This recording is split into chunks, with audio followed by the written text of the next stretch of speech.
Carl and Damon here from Brrraains A Head-Banging Life, gbhblofficial.com for short. And it's They Made What into a TV series. Episode 9, the penultimate episode of Season 4 and the show overall. The endings. Yes, this is similar to Season 1. We're going to get everything wrapped up in this episode and then focus on a different thing in episode 10.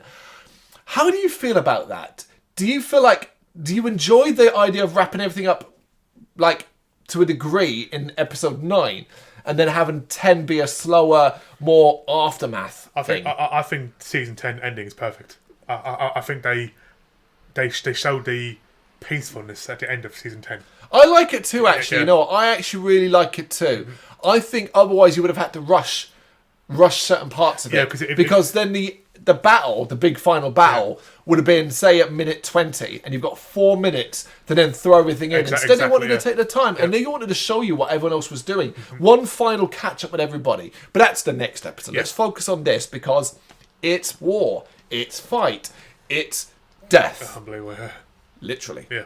Directed by Sam Dietz and written by Warren Ellis. The battle in the castle continues, and all hell is literally breaking loose. I was like, yep, that's it. Trevor and Cypher arrive through the mirror at Dracula's castle, where they reunite with Alucard. And I do kind of like the fact that there's no hugs, there's no like, hey, brother, what are you doing here? It's just like, all right, we're back again. What I like about this is that if they hadn't arrived, I actually think Alucard would have been defeated. I think there's too many. I think the pure force. Exactly. He's also focused. His mind would have been focused on elsewhere. Yep. He can't stop that. There would have been. He couldn't do it alone. And the reunion is wonderful because we've come to love these bunch of idiots. Belmont. Yep, Belmont. Alucard's voice. James Callis does a very good Alucard. Yep. The battle goes all over from room to room, vampires being taken out. It was awesome, though. Yes. To see the fall of the vampires, and that when our group is fully reunited and powerful together, that the vampires mostly can't handle it. No. Can't handle it. However, Dragon and his forces, during all of this, have been able to bring the rebus to Saint-Germain. And it appears as though Varney has more skills than he was letting on. Yep. He then reveals he was given the forging sequences from Hector, so that was Hector's part to play, and that will allow him to fuse Dracula and Lisa's soul into it. As Saint-Germain prepares the ritual, we now get the reveal. Varney reveals he actually is the alchemist who gave Saint-Germain the key in the infinite corridor. Did you suspect it? It was there. It was there. Saint-Germain has been tricked. What? Shocking. Human being fooled again. Yep. As the alchemist transformed into its true identity, the ancient elemental spirit, Death. Not the literal death, as it were. The horseman, as it's seen and told through stories. We had mentioned this and talked about this in the previous episode. And Death admits it manipulated Germain so as to unleash an insane Dracula upon the world again. Also, it can feast on the endless death it causes. So that's it. It's just a fucking chaos maker. Never go hungry again. It's just chaos maker. Because two souls fusing the rebus will drive it insane. It will just go mad and be so powerful as well because of Dracula's powers. What would stop it? Death then forces Saint-Germain to complete the ritual on the promise of, I'm going to kill you, and never seeing his beloved again. So Germain continues the ritual to open up the portal to hell. I was a bit frustrated by Saint-Germain there, having been fooled and all that. There's an argument to say that he's still a human, so he fears death, he fears the loss and all that kind of thing. But then it could also argue that this woman he keeps seeing, is it really her? Or is that death again playing in your mind? Yeah. There is that, but Saint-Germain's too far gone at this stage, I think, as well. But, I mean, 2 episodes before that, Hector even says to him, don't trust Varney. So Hector must have known that was death. No, I don't think... No, I don't. You don't think so? He'd not known it. If he'd known it, he would have said that. He probably suspected Varney had ulterior motives. But I don't think he would have... If he'd known it was death, there's no way Hector would have allowed this to continue. Because of what he would have known... Oh, yeah, I suppose. Yeah. It's the fact that Varney was a suspicious character more than anything else. The fight in the castle has ended, and the survivors gathered. But no time to rest. Alucard reveals what Saint-Germain is doing, and I did oh yeah, there's this guy, Saint-Germain, and Trevor and Cypher was like, what the fuck? And they race to stop him. On the way, though, they have to fight Dragon and his generals. But they're able to kill them all, even though each is actually wounded in this fight as well. Yeah. Damage is beginning to pile up. They are just human. They arrive at the room, but they're too late, as Death throws up a barrier to stop them.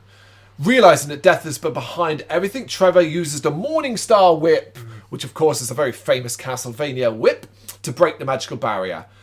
But it's all too late, as Dracula and Lisa's souls are dragged out of hell into the Rebus, which comes to life, and its power is unleashed immediately. That scene of Dracula and Lisa in hell. And the realisation, and then being dragged through it, and them acknowledging it. I love the fact that the way hell is portrayed in Castlevania, it's not like the afterlife. It's a dimension more than anything else, where you can live. I mean, live is the but it's not like the fire and brimstone and all that sort of stuff. It's just another place, basically. Death instructs the Rebus to murder the world as Trevor breaks the barrier. Obviously, we should mention the death and the way the voice is done. I love the fact that it's got the humanity behind its voice comes through in what is its general horrible way it just speaks. It speaks with a disgust for the world and humanity in general that I just really like. And he's constantly swearing like you fucking scumbag. He's a swearer. He's a swearer. Saint Germain realises a mistake and distracts Death to give Trevor a chance. Trevor is able to destroy the Rebus with Holy War and the cross-shaped blade, freeing Dracula and Lisa's souls. How did you feel about the Rebus being destroyed quite quickly? I was okay with it because for me, the final battle was Death. Yeah. It was the boss. The Rebus is just a fucking conduit. Yeah. It's irrelevant really here. Get rid of that. That's the boss. Yeah. That is our final boss of this video game. The resulting explosion does wreck the fucking castle, though. Always good to see that. And leaves Saint Germain mortally wounded. And as he seemingly dies, he sees his beloved in the infinite corridor and it closing behind her. I think that's them way of telling you is that she was lost. Yeah, she may have existed, but there was never a chance of. She was lost to it, either wandering the corridor or had died in a dimension somewhere else. And you were never going to find her. And you were never going to find her. I also think it's fitting that that's almost a punishment for Saint Germain as well. Yeah. Not a hand reaching out to him, whatever. Just like, no, you don't get what you wanted, and you die for nothing. Yes. I felt like that was deserving. I mean, it is. I love the character. Its final act, though, is redeeming. Of course. Yeah. Well, semi-redeeming. Some redemption to it. Yeah. Enraged, Death now consumes the corridor key to strengthen itself, and it is final boss time. Trevor, separated from Cypher and Alucard, looks down and tells her that he loves her before facing off against Death alone. Did you almost feel a cry? He's separated on his floating blondes, and it's just that the music and the weight of what's happening and his acceptance of like, I'm probably not going to get out of this one. Just do me one favour, don't call our child. Yeah. Don't call him. God, it's that stupid name, isn't it? Yeah. Trevor. Trevor. That's it. Yeah. Trevor is such a badass, and I thought here, and I thought this is really important, and I think it's something you could overlook. Here, he becomes a Belmont. Yes. Yeah. The name he had been not ashamed of, but avoided at the start. Yeah. Go back to the first time we meet Trevor Belmont. Yeah. Drunk in a pub, starting a fight with a pig farmer, all because he says some mean things about him. It's kind of like all his powers and abilities. It's his family. Unlocking. It's the Belmont. It's what they do. Belmont, in Castlevania lore, are the destroyer of evil. There we go. Death is unperturbed by Trevor, though, obviously, seeing him as nothing more, but it does make the mistake of underestimating him, and it is epic. Yeah. In a previous episode, I said the Carmilla fight was up there, but man, this is a contender for it. And it comes down to this, I think, as well. It feels final, and I think that's testament to the writing that we are still adapting a video game here, and we want this to feel like a boss fight. And it's a weird comparison to make because it's probably not the Castlevania game most go to, but it reminded me of how I felt fighting Satan at the end of Castlevania Lords of Shadow. It felt like this was like you find the devil, and I'm like, this is important. This is a big deal. Yeah, definitely. It's a fight that Trevor was always going to struggle with, though. But, through a very, very cool battle, he's able to destroy the monster by combining the artifacts and recover from the court with a magic dagger. Now, of course, we did say before that this is the convenience of the video game side of things. Of course, yeah. And so on. Take it for what you will. I'm okay with it because there needs to be something. Of course, but I mean, the truth of the matter is that Death would have won that if he wasn't so damn arrogant.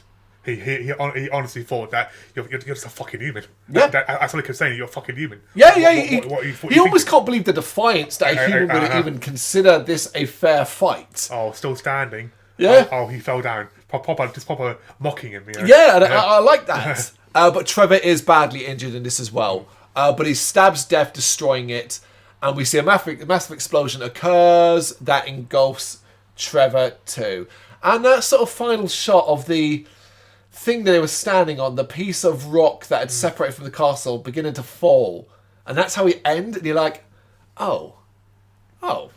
Yeah, well, obviously you see Saint Germain. He does something. He turns his hand. Saint Germain hadn't quite died. Yeah. He was lying badly, seemingly dead, on that same bit. And there is a brief hint. So there is a hint. Now, I, truth be told, wasn't. I admired at the time. Watch the second time, obviously, I already knew what happened. But I admired at the time that they were brave enough. And by having Cypher pregnant, they had gotten away with the way that the Belmont line could continue. Yeah. So I was totally okay with the idea of it. But it didn't sit well with me. Because I like Trevor. And I don't think it was a right thing to say. It didn't feel right. A sacrifice should come from someone else. Almost someone like Saint Germain or someone like that. Not Trevor Belmont. So, whereas other people in the next episode might feel that frustrated, I guess, that they didn't be brave enough to kill him off. Yeah. I was like, no, I'm happy with this. Yeah, I'm happy too. They deserve a happy ending, goddammit. He's one of the characters when you watch things like Game of Thrones, like, oh man, why did he die for? Exactly that. You want him to be in it. But that's the next episode. Yeah. For now, we have the endings. It's brilliant. Yeah. It's brilliant. It's Definitely. satisfying as fuck.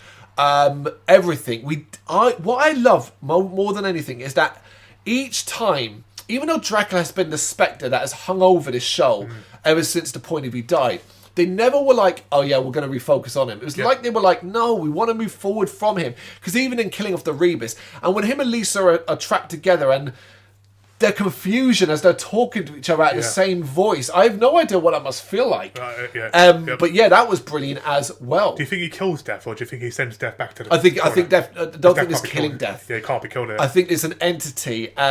and that's something that's whispered in the darkness and so on. He destroys this form of Death, I think. And sends them back to wherever it came from, Yeah, basically, I think it's that. Exactly that. There we go, the penultimate episode of Season 4 and the show overall. The endings. What do you reckon? You got any thoughts on it? Let us know in the comments. Thank you very much for watching. If you'd like to see more content like this, please consider hitting the subscribe button. It is gratefully appreciated. You can find us over at gbhbl.com, our full website where reviews, news and so much more goes up daily. We're also on all social media platforms, Facebook, Instagram, Twitter, Threads, at GBHBL. Just search for GBHBL and you will find us out there. We also have merchandise on sale. You can access the shop via the website.